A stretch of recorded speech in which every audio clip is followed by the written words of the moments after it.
All right, we are finally here. The 2025 NBA draft is in a few days, and I wanted to drop a monster video for you guys. In the past, I've done big boards leading up to the NBA draft that do a top 30, top 35. So I wanted to push that up another level. So today I will be giving you guys my top 75 prospects for the 2025 NBA draft. It's a loaded episode. A lot of effort has gone into this, and watching these prospects this year, it's a fantastic draft cycle. I can't wait to be live streaming my reactions to the NBA draft over here on this channel, so make sure to subscribe. And if you did enjoy the work and effort I put in, I would appreciate you dropping a thumbs up. Let's get into this. We're going to start off at number 1. And there's no shocker with my number 1 overall pick. My number 1 player in this draft, Cooper Flegg, a true elite two-way prospect, somebody that is already going to be an elite defender once he steps foot on an NBA floor. He has the background that you want in a prospect, the top high school guy. He reclassified, so he's going to be 18 years old when he plays his first NBA game. He was the best player on the best high school team, Montverde Academy, in that 2024 season. He averaged 19 points, 7.5 rebounds, 4 assists at Duke, one of the best teams in college basketball last season. A big question mark for Cooper Flegg was going to be his jumper, and more specifically, how he's going to look in the half court with his pull-up game,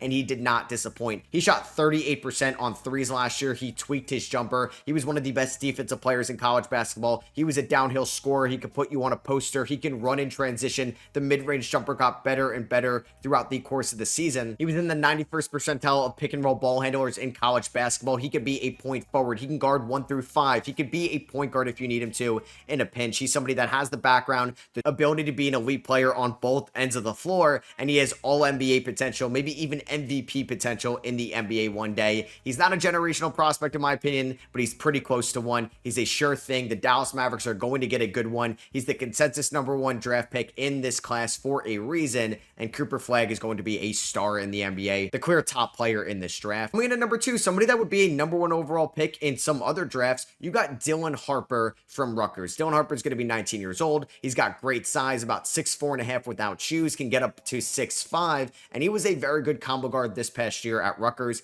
Averaged 19 points, 4.5 rebounds, 4 assists, shot 48% from the field, 33% from 3, 75% from the free throw line. He's a creative scorer with the ball in his hands. He can get downhill. He could finish at the rim. He was one of the best players at finishing at the rim. Over a 70% true shooting percentage at the rim. That's something you would see from one-dimensional bigs, and he did that as a scoring combo guard. The biggest swing skill for Dylan Harper is going to be his outside jumper. 33% from 3 last year, but I like the form, I like the confidence, and he was able to move well without the ball in his hands, something we're going to see him do a lot in San Antonio playing with the Spurs. He may come off the bench right away, and his footwork is tremendous. He can play off of 2 feet. He knows where to be on the floor at all times. He's very creative, and he shot 38% from 3 in catch and shoot situations. He's going to be a good rookie. I don't think he's going to win Rookie of the Year if he does get drafted by the Spurs because of all the mouths to feed over there, but he could become one of the best scoring guards in the league one day. True James Harden, Cade Cunningham, Jalen Brunson-esque coming out of Rutgers, the best guard in this class 100%. I feel like Cooper Flegg and Dylan Harper are in a tier of their own, and then a little bit of a drop off, but my number 3 player in this class, I do have VJ Edgecombe from Baylor. I really enjoyed watching VJ Edgecombe play this past year for the Bears. He averaged 15 points, 5.5 rebounds, 3 assists, but I think he really growed throughout the course of game number 1 to his final game in the NCAA tournament. He shot around 44% from the field,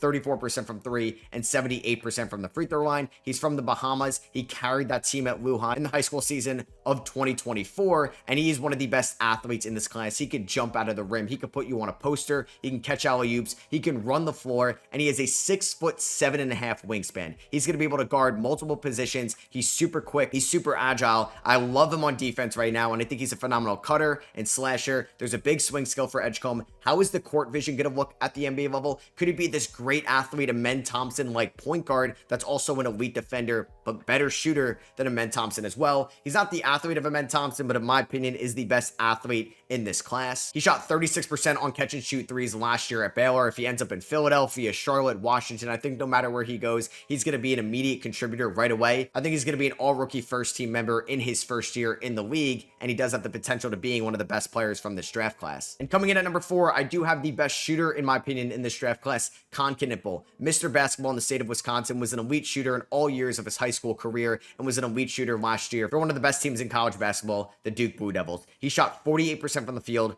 40% from three, 91% from the free throw line. He is such a smart player. He knows his limitations. He measured out fairly well at 6'5" with a 6'2" wingspan. He's stocky, he's strong, he's physical, which is going to make up for a lack of athleticism and quickness on the defensive end of the floor. Is a very high motor. He plays hard all the time, and he's somebody that's not going to make a lot of mistakes. He can run your offense and initiate in a pinch as well. We saw that when Cooper Flagg got hurt in the ACC tournament. I just think there's a close to 0% chance that he is a bad shooter in the NBA. 38% three-point shooting off screens last year from three at Duke. 58% true shooting off screens as well. 43% on catch and shoot threes. 43% on mid-range pull-ups. An elite free throw shooter, elite form. He moves so well without the ball in his hands. Can play off of 2 feet. Can score inside. I love Conconnipple as a prospect. He may never hit the ceiling as somebody like Edgecombe, Harper, and Flagg from this draft class, but he has one of the highest floors in this draft class overall. That's why I'm putting him here at number 4. Coming in at number 5, I do have Trey Johnson of the Texas Longhorns. He's maybe not the best shooter in this class like Conconnipple, but he's as close as you can get, in my opinion, the second best shooter in this class. He shot 40% from 3 last year for the Texas Longhorns. He was a really good shooter in high school before coming to Texas. He averaged 20 points, 3 rebounds, and just under 3 assists. He moves extremely well without the ball in his hands. He is a great dribble pull-up on the baseline. He's a phenomenal mid-range shooter, and there's a large sample size to show for that. He moves extremely well without the ball in his hands, like I said, and he shot 44% on transition threes. He plays with pace. He can get up and down the floor. I think a big downside could be Trey Johnson's defensive ability. He needs to get a little bit more stronger and physical because he doesn't want to be somebody that gets matchup hunted on that end of the floor. And how is he going to be as a playmaker, as an initiator? Can he get his teammates involved? Can he navigate ball screens, run the pick and roll? That's going to be a big if for Trey Johnson, because if he develops those skills, he could be one of the best players from this draft class as well. I got him coming in at number 5, and there's so many good fits in the top 10 as well. Philadelphia, Charlotte, Utah, Washington, New Orleans, and Brooklyn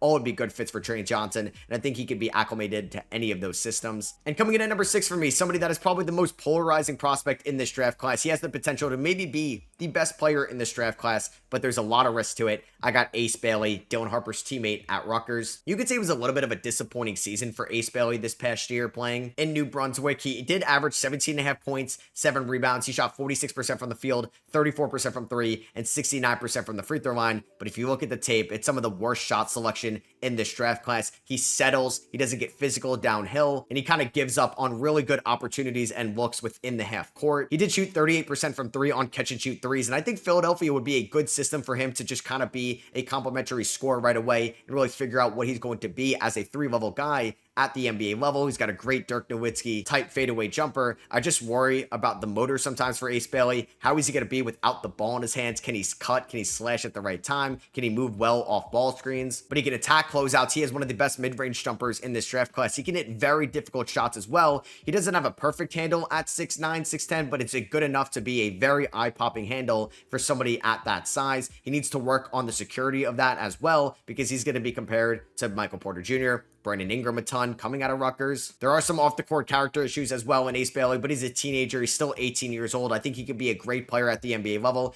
I just think that Trey Johnson, Conconnipple, and VJ Edgecombe can fit in almost any system in the NBA, and I feel like they can cater their style of play around your system, but I feel like it's the opposite with Ace Bailey, that you need to cater your system around Ace Bailey, and I feel like he really needs to go to the right spot, because if he doesn't, he may not end up as a top 10 player from this class. Coming in at number 7, I feel like people are off him a little bit, and I'm definitely higher on him than the consensus. I got Casper Caspersson playing at Illinois. The Lithuanian point guard I thought had a very productive freshman year, coming over from Lithuania and playing at FC Barcelona last year to come over to Chicago and playing in the Big Ten. He averaged 15 points, 5.5 rebounds, 4.5 assists. He shot 44% from the field, 32% from 3, but at a very impressive 85% from the free throw line. He does have a very solid 6'7" and 3/4 wingspan. He's got a good standing reach at 8 foot and 3 inches. He can navigate ball screens. He can operate at the pick and roll at a very high level. Honestly, I think he's a better passer than people give him credit for. I think he just needs to use that size to his advantage at the NBA level, and I think he can match up hunt a little bit more, especially against smaller guards. I trust the shot. I really like the form. He's a great free throw shooter, so I think he could be a very good catch and shoot complementary piece, or even an off-ball player if it comes to that at the NBA level. He did excel, in my opinion, as an off-ball player late in the year for the Illinois season. He shot 35% from 3 on catch and shoot threes last year. He shot 35% on mid-range pull-ups as well. I think Caspersson could be a very crafty scorer. He's got the good size for a modern NBA lead guard, and I don't think we need to overthink this one. He should be a top 10 pick. Coming in at number 8 for me, somebody I'm definitely a little bit higher on than the consensus as well, Carter Bryant from Arizona. You may look at his numbers, 6.5 points, 4 rebounds this past season for the Wildcats. He's a lot better than that. He's somebody that can guard 1 through 4, maybe even 1 through 5 at one day at the NBA level because of his physicality, his lateral quickness, and his speed. He's 6'6" with almost a 7-foot wingspan out there. He was great as a catch and shoot role player at Arizona last year. He was more of an on-ball creator at high school, and Tommy Lloyd of the Wildcats kind of had him in the corner a little bit more, but he's got a great looking jumper. Like I said, he's very strong and physical right now. I think he's going to be an efficient 3-and-D stretch 4, which is perfect for the modern day NBA game. And if he could be a little bit more aggressive with his strength, I think he's going to be a great finisher at the rim. I would take him in the top 10 as well. I'm a big fan of Carter Bryant. Coming in at number 9 for me, it's my first true big man in this class. I do have Kaman from Duke. Kaman, born in 2006, it's crazy to say, still just 18 years old, was fairly new to basketball. He didn't start playing until he was 13 years old back in 2019. He averaged 8.5 points, 6.5 rebounds for the Duke Blue Devils this past season, and in my opinion, has the best potential on being the best rim protector in this draft class. He has a great wingspan at 7'7" almost. He has a 9'6" standing reach. He was a good shot blocker this past year at Duke. He does need to be a little bit more physical against bigger guys in the paint, just because I think he was a little bit of a lackluster rebounder. He doesn't have that standing vertical leap to go up and get high arcing rebound misses, but I think he's very skilled inside for somebody that is still fairly new to basketball. He can set great screens. He moves well for somebody with his length as well. He can catch alley-oops. He's a good rim runner. I think he gets the Rudy Gobert comps for a good reason, and in my opinion is the best center in this draft class. And if he can develop somewhat of a 3-point shot, could be extremely valuable as a floor spacing elite defensive big man at the NBA level one day. But he needs to go to the right organization for him to be the best possible player for himself. Hot take by me here, but I got Jace Richardson in the top 10. Yeah, he's my 10th best prospect in this class. I know he did not measure out well. He was 6 foot without shoes, but he does have an encouraging 6'6" wingspan, and he knows his limitations as well. He's very physical for somebody at his size, so I don't think this is somewhat of a Rob Dillingham 2.0. And he was just an elite shooter and scorer last year at Michigan State. He knocked down 41% of his 3-pointers. He shot 49% from the field, 83% from the free throw line for somebody that didn't even have a high usage rate whatsoever and didn't have more opportunity until mid-season last year at Michigan State. He shot 46% on catch and shoot threes, and he shot 48% on mid-range pull-up jumpers as well. He's a very crafty scorer. He could play off 2 feet, and he can finish extremely well at the rim. Better than Jeremiah Fears. I think he's a better prospect than Jeremiah Fears as well. Maybe he's not going to be much of a playmaker. He's in that Colin Sexton archetype where he's an undersized 2-guard, and he doesn't have the playmaking vision just yet to be a true point guard. But I do believe that Jace Richardson, the son of Jason Richardson, is a top 10 player in this class. And speaking of Jeremiah Fears, I do have him here at number 11. He was a very productive point guard last year for the Oklahoma Sooners. He averaged 17 points, 4 rebounds, 4 assists, a little bit disappointing efficiency, 43% from the field and 28% from 3, where he was never a great 3-point shooter at high school either, but he did shoot 85% from the free throw line. He's very smart too, getting to the free throw line as well, can absorb contact at a very high rate, and if his 3-point shot can develop, he could be a phenomenal scorer at the NBA level. He's really good navigating ball screens and working out of the pick and roll. He can find the short roller at a very good level, and he's not going to make that many mistakes when he's working out of the pick and roll. I just don't love him as an off-ball player either, and if he can't knock down his jumpers, he's not a great defender, and I think there's a lot of room for Jeremiah Fears to grow. I like him at Brooklyn at pick number 8. I don't think it's bad if he's sitting behind some guys in Toronto, Houston, or Portland, but I think there are some risks for teams that are going to throw him out there right away, or maybe he needs to compete against guys because it's going to make him look kind of bad, because I don't know if he's as NBA ready as some of the other guards in this class, but he could be a lot better than everybody else. I have him in at number 11. Coming in at number 12, I have my second best defender in this class after Cooper Flagg, Colin Murray Boyles of the South Carolina Gamecocks. He was extremely productive as a freshman late in that year in the SEC, but then was great last year as a sophomore. 17 points, 8 rebounds, 2.5 assists, 2.8 stocks a night, shot 58% from the field. The big swing skill for Colin Murray Boyles, the 3-point shot, the mid-range jumper. If he could become a league average shooter, he's going to be a top 10 player from this draft class 100% because he can guard guys extremely well on the perimeter and down low. He's a great post defender. He can guard 1 through 5 because of his length, his strength, and his quickness. He just has a little bit of an offensive game like a big man, but if he's able to be more of an off-ball player and he become a good spot-up shooter, like I said, top 10 player in this class, if he could develop that outside shot, I would love to see him go to teams that are ready to win now as well because his defense is more than NBA ready. 13, I do have Noah Essen playing at Rashir Farm in Germany, a very intriguing prospect, somebody that measured in 6'10" without shoes. He's got a 6'11" wingspan, one of the younger players in this draft class as well, just 18 years old. He did average around 11 points per game for Rashir Farm this past season, 5 rebounds, and shot 51% from the field. He did shoot 25% from 3, but looked a lot better over the course of this year's season and has been on a little bit of a tear as of late. He's a really good transition player. He can cut, he can slash extremely well, and you hope if he could develop somewhat of an outside shot. He's a small ball 5, he's a stretch 4 that could play elite defense one day, but can also be a very polished offensive player as well. I think fit and development and being patient for Essengay can go a long way, and if you want to compare him to Trey Johnson last year, I think he's a lot better of a prospect. He's coming in at number 13 for me. A little bit of a hot take to have him here at number 14. I have Derek Queen of the Maryland Terps. Derek Queen was one of the more productive offensive big men last year in all of college basketball. 16.5 points,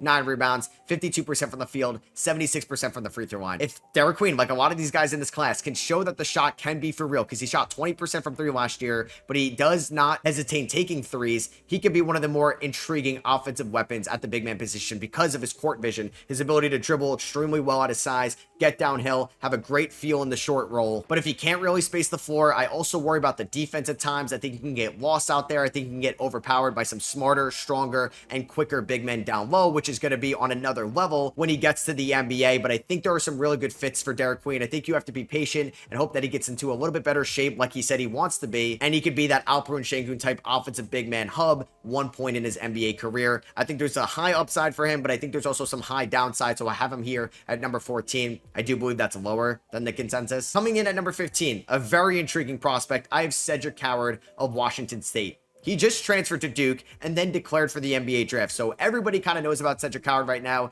I made a podcast episode on my Just Ballin' podcast, links to that in the description, about one of my favorite sleepers for the NBA draft back in the middle part of the year. And I had Cedric Coward on that list. And I feel like Cedric Coward has a ton of hype right now. 6'6", very similar measurables to Kawhi Leonard coming out of San Diego State. Only a 6-game sample size at Washington State this year. 17 points, 55% from the field, 40% from 3, 84% from the free throw line. But he's got great size, quickness, and strength on the defensive end of the floor. And I think he's going to be a very good three-point shooter. He's been a good three-point shooter at Washington State, Eastern Washington, and when he was playing Division III basketball. So he has a great story, great hand size, good dribble, good pull-up mid-range jumper. I think he's going to be one of the best role players from this draft as a 3-and-D wing, coming in at 15. Another high upside wing slash big, I have St. Joe's Rashir Fleming coming in at number 16. I don't want to overthink Rashir Fleming either. He averaged 15 points, 8.5 rebounds last year, shot 53% from the field, 39% from 3. One of the best athletes in this class. He's a great transition scorer. He's got a 9'4" standing reach, a 7'6" wingspan. I think there's potential as a small ball 5 that could space the floor in Rashir Fleming's game. There's definitely some downside as well. I think he's a risky prospect if he's not going to be efficient, if he's going to struggle finishing at the rim. There's definitely some concerns in Fleming's game, but if he's in the right development system, I think he could be one of the more versatile players from this draft class, coming in at number 16. And then also kind of wrapping out this tier of wings, I got Nick Clifford from Colorado State. Man, Nick Clifford is an absolute gamer. I thought he was a fringe first rounder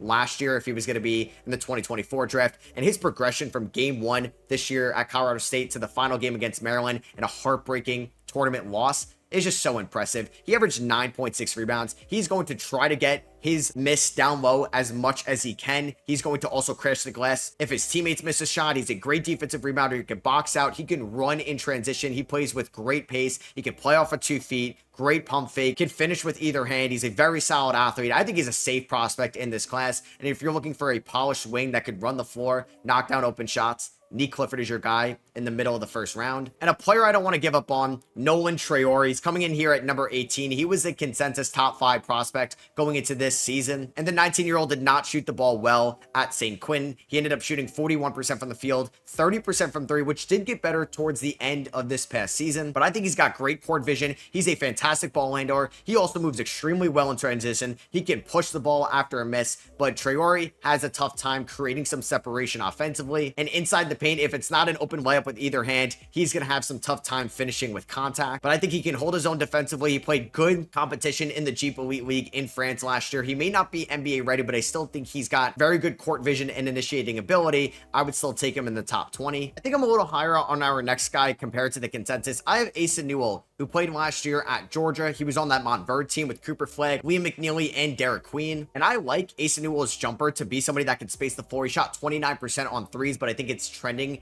in the right direction. He's in a little bit of a tweener size as well, because he's not an elite floor spacer yet, and he's also somebody that isn't like a great rim protector right now either to play the 5, a little bit undersized, but I think he can catch lobs, he can navigate ball screens very well for somebody at his size, he can play at the elbow, and he's got a nice mid-range jumper to his game as well. I think if he goes to a spot where they have a good initiating point guard, he can really develop and grow. I would still take him in the top 20, coming in at number 19. Coming in at number 20, I have somebody that people may be down on now, Liam McNeely of the UConn Huskies. I still trust Liam McNeely's shot to develop and be just fine to where it was back in January. He did suffer a few injuries last year at UConn. He finished with 14.5 points, 6 rebounds, shot 38% from the field, and 32% from three. He's got good size. He's got a good wingspan. He can move quick laterally, and I just trust the form. I think he moves very well without the ball in his hands. He's going to go in the right system now, late in the draft, and isn't going to have that much pressure like he was going to be if he was selected back in January, where he was a consensus top 10 pick in the draft. I still buy the potential in Liam McNeely. Coming in at number 20. Coming in at number 21, I have Thomas Sorber from Georgetown. I think he can rival Kaman watch as the best rim protector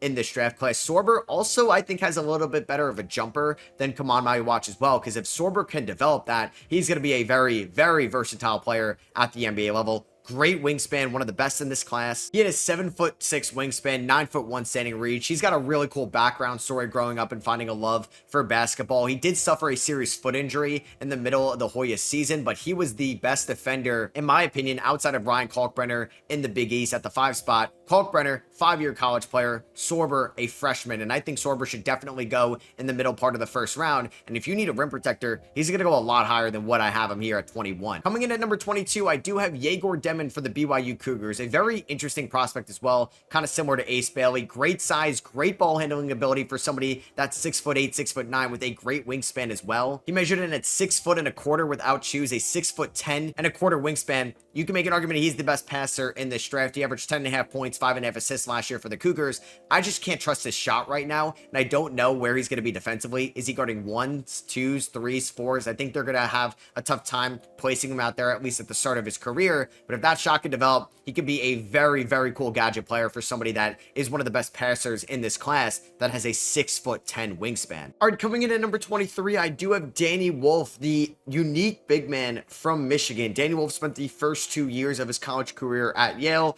transferred to join Dusty May's squad at Michigan this past season. He played primarily the power forward position, but he is 7 feet tall. He can handle the ball very well for somebody of his size, and is going to be one of the more creative offensive big men in the NBA from day one. There are some defensive weaknesses that you need to hide, and he may be better utilized as a floor spacing 5 at the NBA level. He shot around 33.5% from 3 last season, but he's got good court vision. He can get downhill. There's a weakness on the defensive end of the floor, but if you can hide it and complement him with a good defender there, he's going to be just fine for you going forward. I still like him here in the first round. Coming in at number 24, I do have Ben Serif playing with Noah Essegay over there at Rashir Farm in Game 3 of the BBL Finals. He actually finished with 20 points, 4 rebounds, and 4 assists. He's a very crafty offensive playmaker for somebody at his size, 6'5", 6'6", can handle the ball very well, what you want in an NBA modern day point guard size. I do think you need to tweak the shot a little bit. It is a wonky form, and if it's going to be that slow of a release, it has to be tweaked a little bit at the NBA level. But if he can tap into the potential and he can really use his size to his advantage, finish strong at the rim, he could end up being one of the best point guards from this draft class. Coming in at 25, I do have Walter Clayton of the Florida Gators, the national champion Florida Gators. He was so much fun to watch this year. Watching him at Iona a couple years ago to what he is current day, from these past 2 years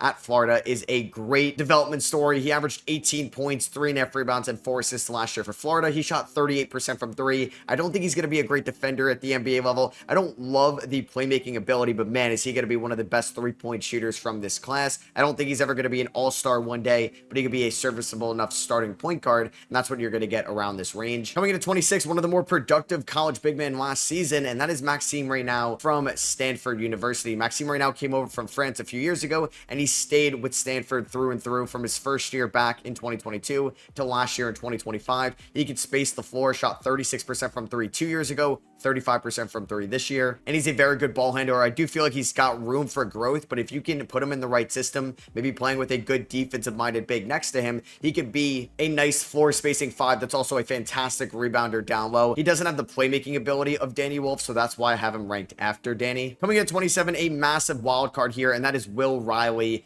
of Illinois. Will Riley is about 6'8", 6'9", what you want in a modern day wing size for somebody with his ball handling ability, but he's only about 190 pounds. He does need to get stronger to withstand bigger and stronger defenders at the NBA level, or he's just not going to be able to finish inside the paint or get past defenders on that end of the floor. He shot 43% from the field, 32% from three, and 72% from the free throw line last year at Illinois. All below averages at the college level. I do think he needs a little bit of G League time, but if he can become more consistent with the shot and a little bit more crafty of a ball handler, you could get a steal at the end of the first round. A player I'm definitely higher on than the consensus, coming in at number 28, Chaz Lanier from Tennessee. He's around 6'4", 6'5", but I think he plays with great height, and he can play up as well. He can guard multiple positions. He shot 40% from three last year for one of the best teams in the country in the Tennessee Volunteers. He's got a great story playing in the Essen for North Florida for 4 years, and then transferring to Tennessee. I think he's what you want in a 3-and-D role player at the NBA level. Probably never going to be like an Alex Caruso one day, but could he be a Keon Ellis? Most definitely. And another player that could fit that mold, Cam Jones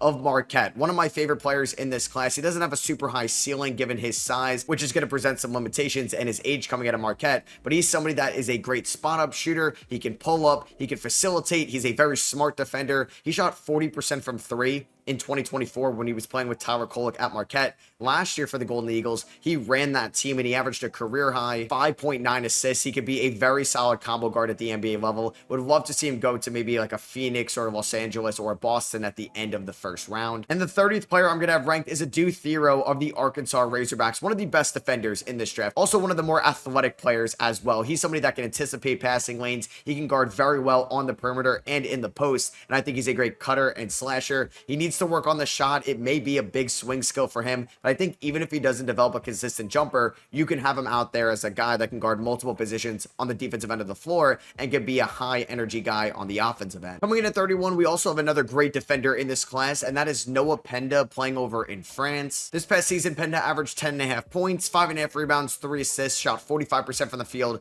34% from three, 69% from the free throw line. This man is a gamer on the defensive end of the floor and has NBA level defense from day one, but the offense is a work in progress. I think Thero is a little bit more polished, so I'd rather see him go to a team like the Boston Celtics or the LA Clippers. And I think Penda fits very nicely at the beginning of the second round if he's going to go to a team like Charlotte or Detroit. Coming in at 32, somebody I'm a little bit lower on the consensus as well, and that is Joan Berenger playing over there in the Adriatic League. He averaged 5 points and 5 rebounds. He is a great athlete, one of the best at the center position in this class. I just think this is a complete wild card, a complete lottery ticket, and I just feel comfortable taking so many other big men in this class ahead of Berenger, so I do have him ranked a little bit lower here relative to the consensus. I think there may be some competitive issues that could come overseas. It's going to be a completely different feel, definitely going to need some G League time. By year 3 and 4 of this rookie contract, and if he's on the right development track, he could be a great screen setter, lob threat, and a great defender as a rim protector for a team. He just needs to develop, and the team needs to be patient with him. Coming in one spot behind Berenger at 33 is a center that's probably going to be better than Berenger, at least for the first few years in their careers, and that is Ryan Kalkbrenner coming out of Creighton. Kalkbrenner is an older prospect in this class. He spent 5 years with the Blue Jays in Omaha, and last year was one of the best players overall in college basketball. 19 points,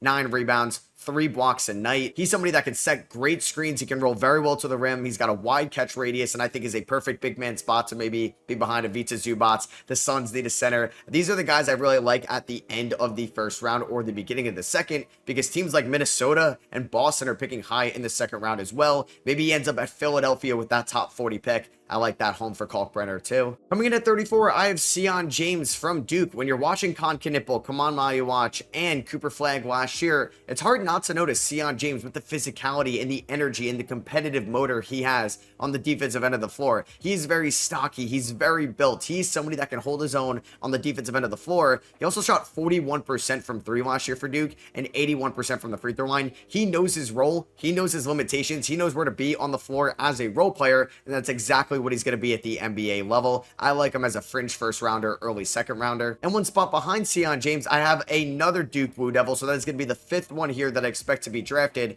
Tyrese Proctor. Somebody that also plays with a high basketball IQ. He knows his limitations on the offensive and defensive end of the floor. Last year for the Blue Devils, 12.5 points, 3 rebounds, 2 assists, 45% from the field, but 40% from 3. He's been a very good 3-point shooter over the last year and a half at Duke. And for a lot of teams that need shooting in the second round, they can get a guard with size that could definitely be a backup right away, in my opinion. I think he's got that NBA level IQ where he could be serviceable enough out of the gate. At 36, I do have one of the best shooters in this class. I do believe he's a top 5 shooter, and that is Kobe Brea from Kentucky. Last year, Kobe Brea shot 43% from 3 on about 3 attempts a night, and he also shot 91% from the free throw line, but he's somebody that is really just going to be a movement shooter. He's a catch and shoot guy, a pull-up shoot guy. He's really not going to attack at the rim at all. I don't love the defense. He's somebody that doesn't have a great feel for the game over there and is not as quick and can get blown by very quickly. But hey, he's a great shooter. Not a lot of elite shooters in this class, and you know what? He is an elite shooter, so he should go in the top half of the second round. Because of that, a big wild card here coming in at number 37, and that is Drake Powell of the UNC Tar Heels, somebody that is definitely going to need some G League time. And I also didn't love how they developed Drake Powell over there at UNC last year. Elliot Cadeau and RJ Davis were playing a lot of hero ball. Drake Powell was pretty much a spot-up 3-point shooter where he did knock down 38% of his threes. He does have a little hitch to it, so I do think his shot needs to be tweaked at the NBA level, but he's got a massive wingspan, and that is going to help him out right away on the defensive end of the floor. But like I said, it's definitely a G League guy. You just have to be patient with his development. Coming in at 38, I have a very interesting big man prospect, Hansen Yang, playing over in the CBA in China. Hansen Yang's going to be 20 years old, 7'1", 250 pounds. He's a very skilled offensive big man. I do worry about the athleticism on the defensive end of the floor, and how is that game going to translate in a completely different style of play over in China to the NBA level, because he put up 15 points and 11 rebounds a night in a very high-scoring Chinese league. So we're going to see how the wild card could be at the NBA level, but I definitely think he's worth a flyer in the mid part of the second round. He stood out at the combine. He's got a great offensive feel already at 20 years old, and I think is a very interesting development project to take here. And another big man I have right after Hansen Yang at 39, Yannick Konan-Niederhauser from Penn State. He's also a late draft riser as well. He spent 2023 and 2024 at Northern Illinois in the MAC. He transferred over to Penn State in 2025, where he played in 29 games. He averaged around 2.5 blocks, 13 points, and 6 rebounds. And he also stood out at the G League Ignite Combine and got that call up to the NBA Draft Combine. He's a great athlete, a great short roller. He's got a good catch radius as well, can catch alley-oops. Good athlete. He just may need a little bit of time to develop as well. So that's kind of like a bulk of these second rounders, guys, that you want to take a chance on. And that's exactly who I have next here at number 40, Hugo Gonzalez. Hugo Gonzalez is still a teenager, 6'6", 205 pounds. He is going to be a solid enough defender because of his strength and his physicality right away, but he really wasn't a productive player at Real Madrid whatsoever. He averaged 3.5 points, 1.2 rebounds, 41% from the field, 29% from 3, an encouraging 75% from the free throw line, and the form does not look bad either. I think it's way too risky to take him in the first round, but if you have multiple seconds or just multiple picks in general in this draft, he's definitely worth a development project in the second round. Coming in at number 41, definitely not a development project, but he may have a lower ceiling than some of the guys I have ahead of him, and that is Janai Broom. Like a lot of these guys, he was very productive in college and was one of the most productive players in college basketball last year, and if it wasn't for Cooper Flagg, probably would have won National Player of the Year. He averaged 18.5 points, 11 rebounds, shot 51% from the field, but he shot 27% from three and 58% from the free throw line. I don't think he's going to be a great floor spacer at the NBA level because of the slow release and because he can't really move well without the ball in his hands. And I think that's going to be a major calling card for Broome. So if he could work on that and develop that, he's going to be a solid enough rotational big man at the NBA level. But if he can't adapt going from the guy at Auburn to a role player at the NBA level, he's probably not going to have a long career. Coming in at number 42, I have Dink Pate playing in the Mexico City G League team last year because he was a part of the last G League Ignite team with Matas Buzelis, Ron Holland, Tyler Smith, Ethan Almanza, but he had a 2-year agreement, so he could not enter the NBA draft. He couldn't go the college route since he technically played professional at the G League Ignite, so he played for the Mexico City G League team last year. He averaged around 10 points, 5 rebounds. He did struggle with his efficiency. I think there's a great defender in there with a 6'9" wingspan and an 8'8" standing reach. He reminds me a little bit of a Duthero as well, where he can get into passing lanes and get going and run the floor, but if the shot can't stay consistent, you really can't play him out there for meaningful minutes. Coming in at number 43, I have Javon Small at West Virginia. I did not watch a ton of Javon Small throughout the regular season, and then after the collegiate season, you heard his name a little bit more, and he was somebody that was kind of fun to watch at the collegiate level last year for West Virginia. 18.5 points, 5.5 assists, 4 rebounds for a small guard, 88% from the free throw line, 35% from three on over 7 attempts, but he did shoot 42% from the field. He struggled at the rim, and he is a small guard, so that's something that is going to probably never get better at the NBA level, also given that he is an older prospect as well, but I think he could be a good 3-point shooter, and I think he can hold his own defensively, where he's worth a flyer 100%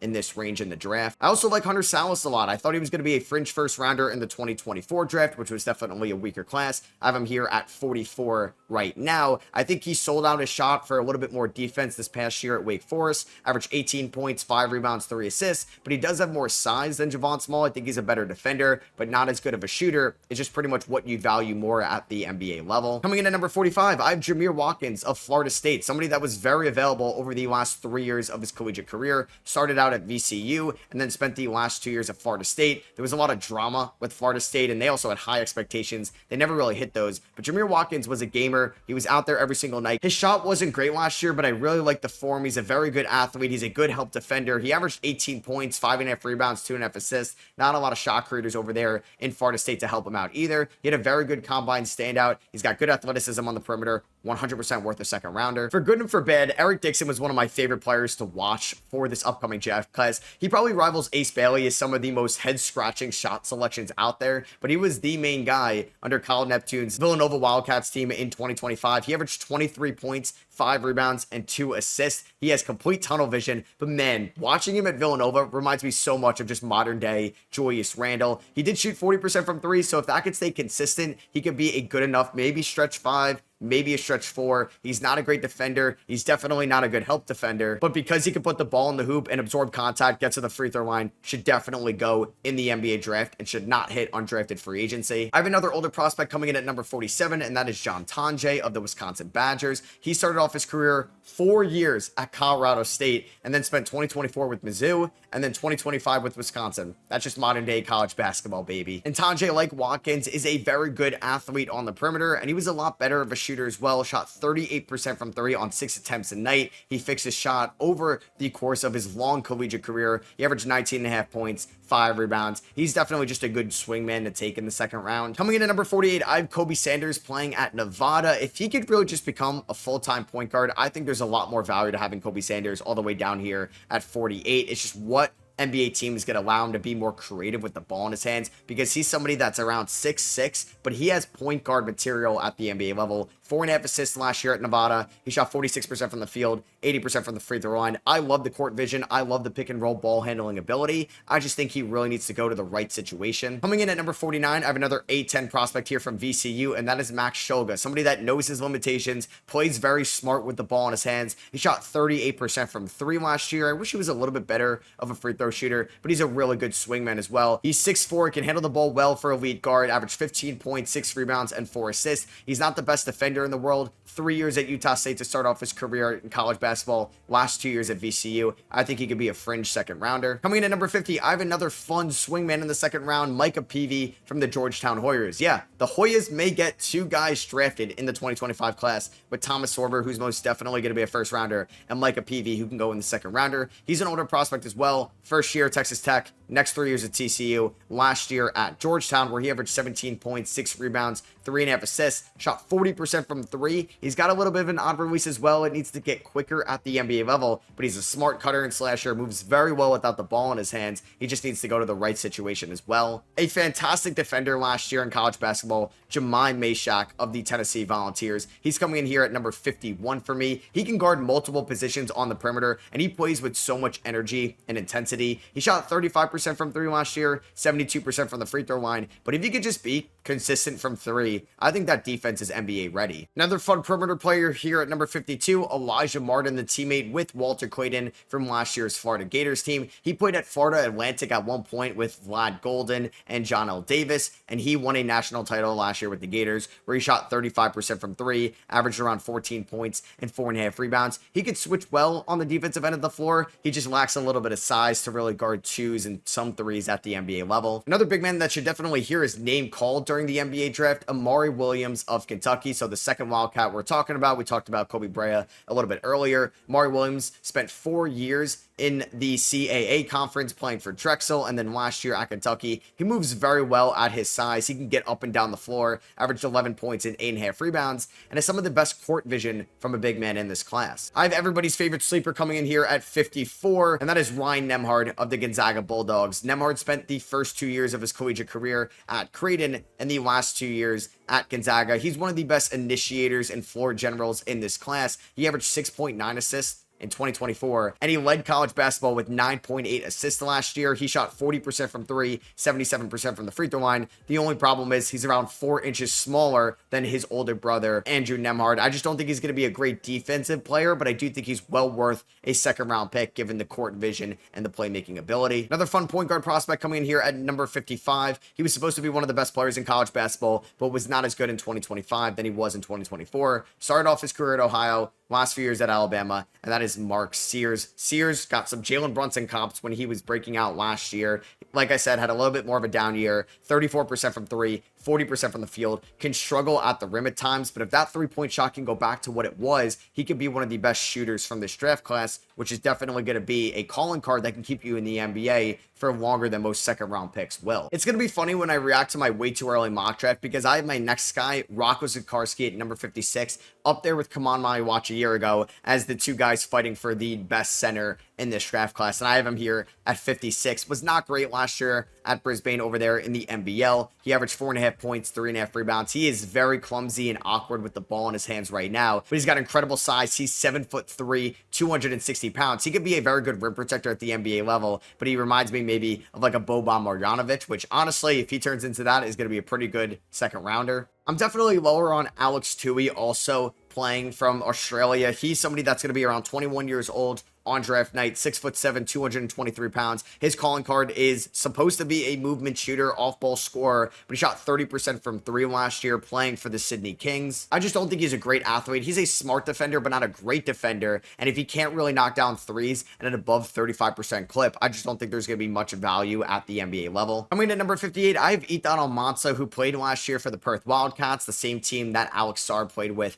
a year ago, and Almansa played for the G League Ignite with Tower Smith, Holland, and Buzelis last year. He didn't go in the NBA draft, which I really thought he should have. He didn't really perform all that well in the NBL, where it's going to be a completely different style of play. He was not going to get as many shots. He averaged around 7 points and 4 rebounds. He still has a great touch around the rim, and I think he's going to be a very good scorer at the rim, and I think that's worth at least an undrafted free agent call after the night of the draft. Coming in at number 59, I have Lachlan Olbrich, who also played in the Australian League last year, same team that AJ Johnson played with a year prior. He averaged around 8.5 points, 4 rebounds, but man, this guy could throw it down. He could run the floor. He's very physical inside, and I think he could be a nice rim running big man late here in the second round, or as an early undrafted free agent call. Coming in at number 60, I have another big man, Vlad Golden, who played with Danny Wolf at Michigan last year. He averaged 16.5 points, 7 rebounds, and shot 60% from the field. He started his career at Texas Tech, 3 years at Florida Atlantic with Dusty May, where they went to the Final Four back in 2023, and was a very productive big man last year in the Big Ten. I just feel like he's not going to translate super well to the NBA level. I don't think some calls are going to go his way. He's not going to be able to draw as many fouls, but if you need big man depth, definitely look to draft Vlad Golden late here in the second rounder. Like, I wouldn't mind Sacramento trading back up into the second round late there to grab him, maybe with one of the final picks, or maybe a team like Memphis or New York. Coming in at number 61, I have Bogolyub Markovic, who played at Mega Basket last season. He also played in the same league as Joan Berenger in the Adriatic League. He was a lot more productive, 14 points, 7 rebounds. He shot 38% from three, 20 years old, 6'10", but 213 pounds. Reminds me a little bit of Aleksej Pokusevski. He needs to get stronger at the NBA level, and I also think is more of a development project. But if he can put on weight, get more physical inside, and hang with the NBA big men, he could be just fine as a rotational big for many years in the league, because he can also space the floor. I don't love undersized point guards and just small guards in general, but 62, I gotta mention Chucky Heppern. He was one of my favorite players to watch in all of college basketball last season for the Louisville Cardinals. They were one of the best stories. He started his collegiate career at Wisconsin last year for the Cardinals. 16 points, 3.5 rebounds, 6 assists,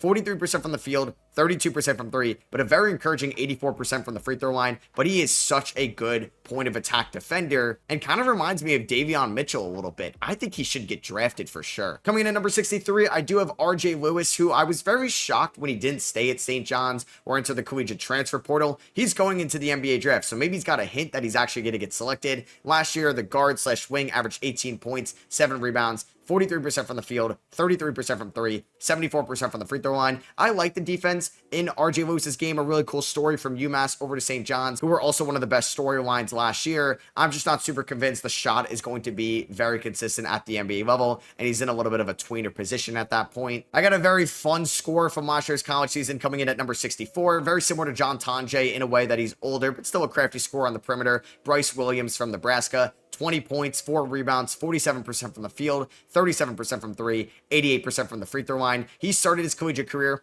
back in 2020, where he played with Charlotte, didn't play in the 2022 season, and spent the last 2 years at Nebraska. So he doesn't have too much room for growth at the NBA level, but if he could show that he's pretty much a 40% three-point shooter, he's going to have a role in the NBA as a solid role player, because he shot around 40% from three 4 of his 5 years at the collegiate level. Another fun wing here coming in at number 65, Brooks Barnheiser, who played in the Big Ten with Bryce Williams as well. He played at Northwestern. He averaged 17 points, 8 rebounds, shot 41% from the field, 26% from three. But he was banged up. He did shoot 35% from three the year prior. The shot was not falling, but he can put the ball on the ground. He can get downhill. He's very strong, 6'6", around 210 pounds, and he's one of the best defenders that are going to be in this range with guys like Chucky Heppern and Roco Zakarsski. Coming in at number 66, I have Tamar Bates, who spent 2 years at Indiana and the last 2 years at Missouri, where he's been a very good three-point shooter and takes good shots. He doesn't force them. He doesn't take shots that he shouldn't take. He shot around 40% from three each of the last 3 years. He shot 39%